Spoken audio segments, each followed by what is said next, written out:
Hello followers, it's Stuart here from Australian Native Seed Collection. Just down at Stanthorpe in Queensland, Australia, going through and collecting or harvesting Eucalyptus pulverulenta, or otherwise known as silver leaf mountain gum.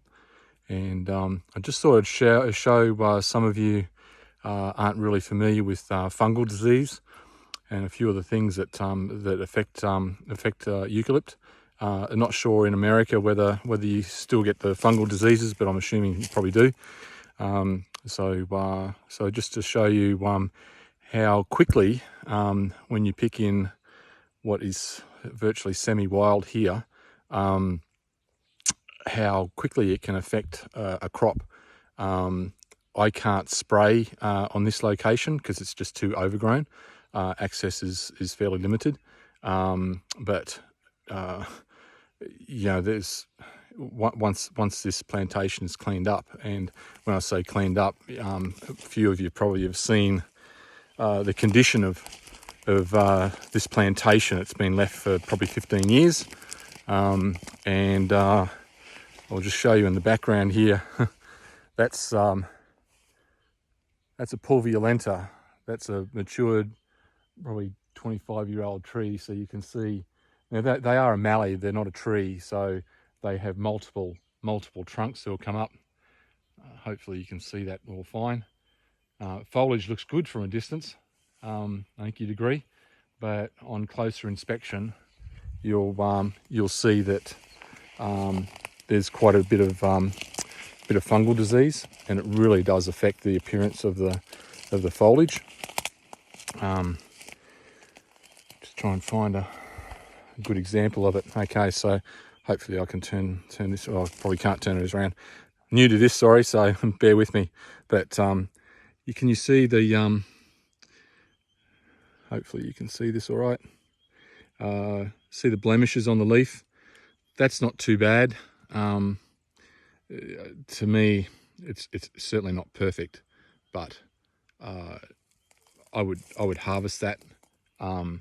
Still, it's not too bad, but some of the foliage is quite badly affected. I'd prefer to pick it totally unmarked, obviously, but necessity dictates that. Here's a classic where hopefully you can see this all right.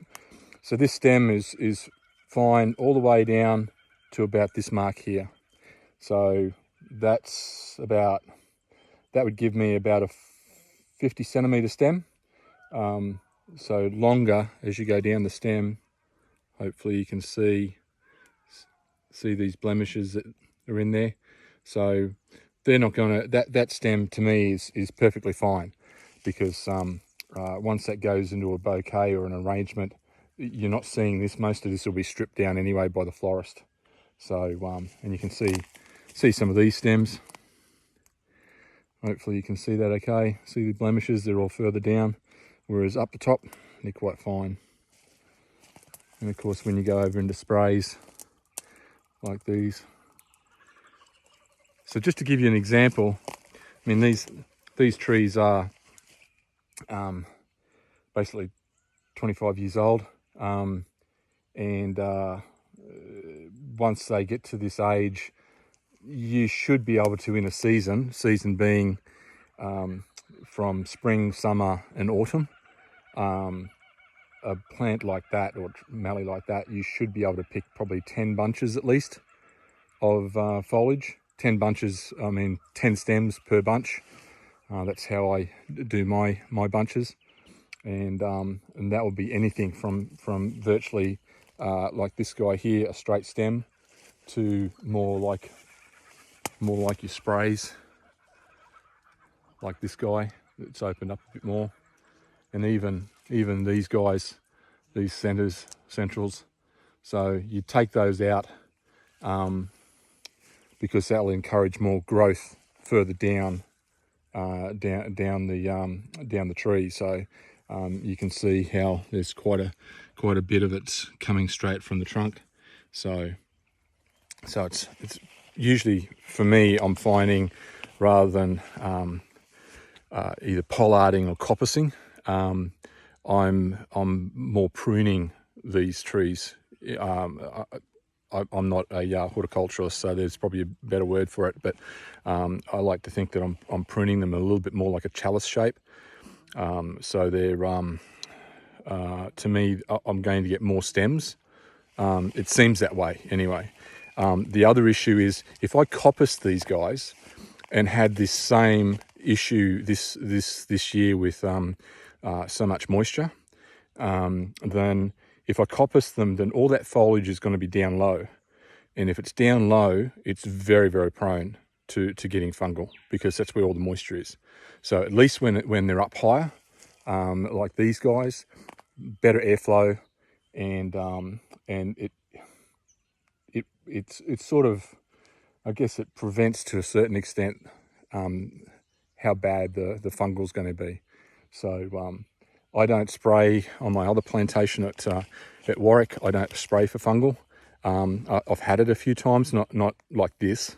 So I'm just not sure how badly it spreads if you don't attention it. But all this foliage now, this is for Valentine's I'm picking. So anything that's left over here, pretty much, I'll end up pruning right back. So a bit of a waste in some ways, but that foliage isn't going to be marketable. So rather than letting all that energy go into that foliage and wasting it, in my opinion, it's better to trim it off and let it shoot again. And hopefully they'll come good, so long as you get, obviously, good weather, and it doesn't get too humid.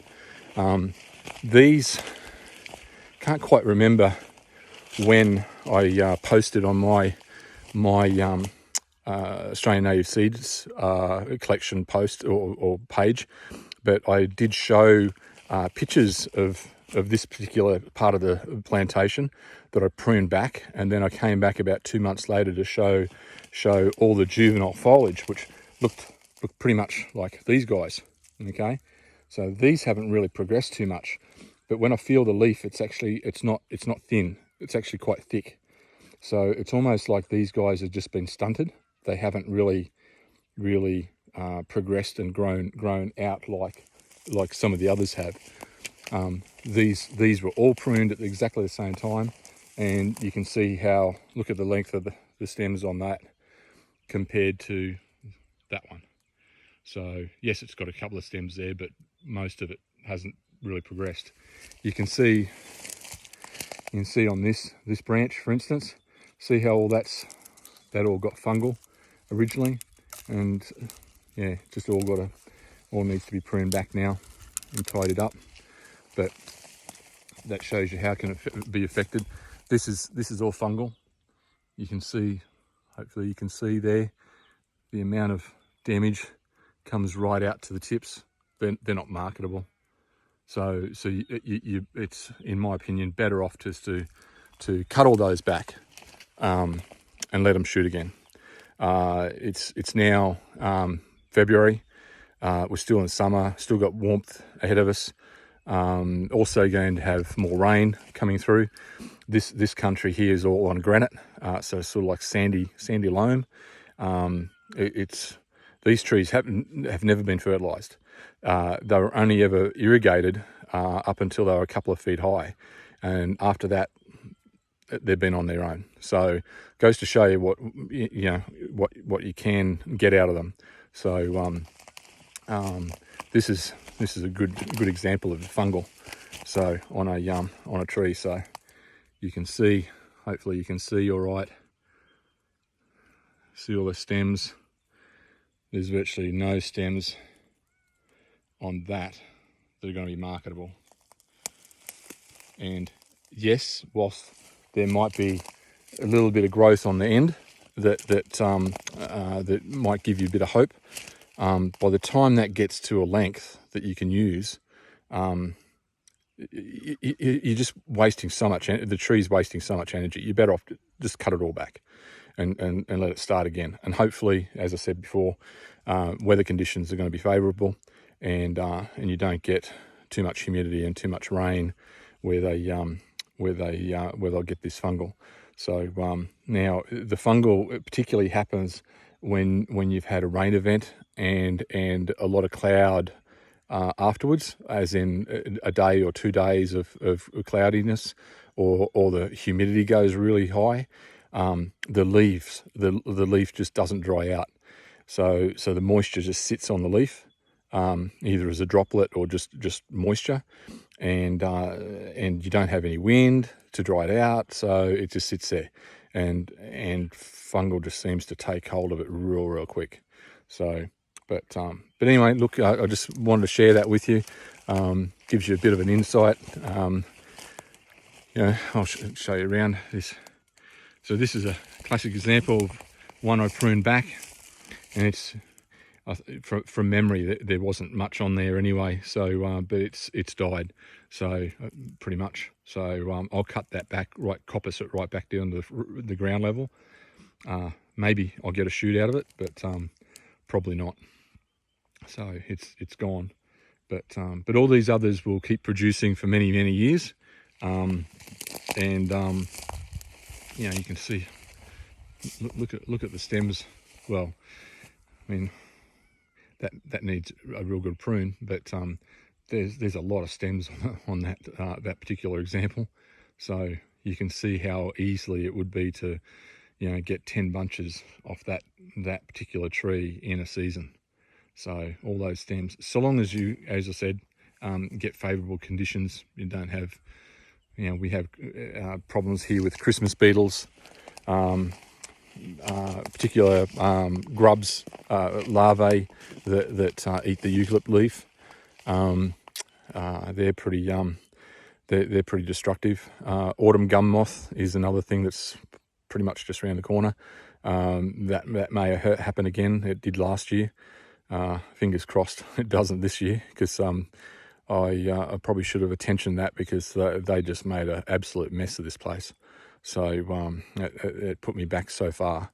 So but anyway, so that's it. So hope you've enjoyed the a bit of a tour, and I'll get back and do another posting sometime soon. Take care. Bye.